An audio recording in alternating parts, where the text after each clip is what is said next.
sampurasun patepang deui sareng simkuring Silva Jaya Saputri ti kelas 11 IPS 1. Ayeuna abdi bade ngadugikeun warta tentang banjir di Balai Endah. Sabaraha minggu ka tukang, daerah Balai Endah Kabupaten Bandung kakenaan ku rupi-rupi musibah. Salah sahijina mudahna Cai Wahangan Citarum.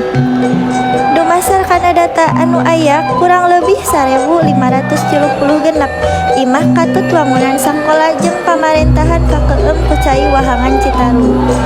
Panyebab mudahna Cai Wahangan teh sabab gedena cai hujan jeung lobana runtah anu ngahalangan kokocoran anu ngabulakarkeun cai jadi ngayembang.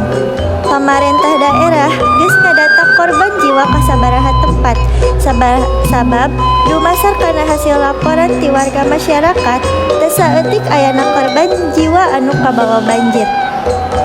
Masyarakat Kota Bandung ngarasa prihatin ku ayana musibah eta.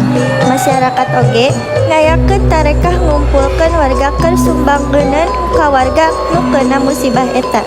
Sakitu wae warta anu tiasa simkuring nugikeun. Wassalamualaikum warahmatullahi wabarakatuh.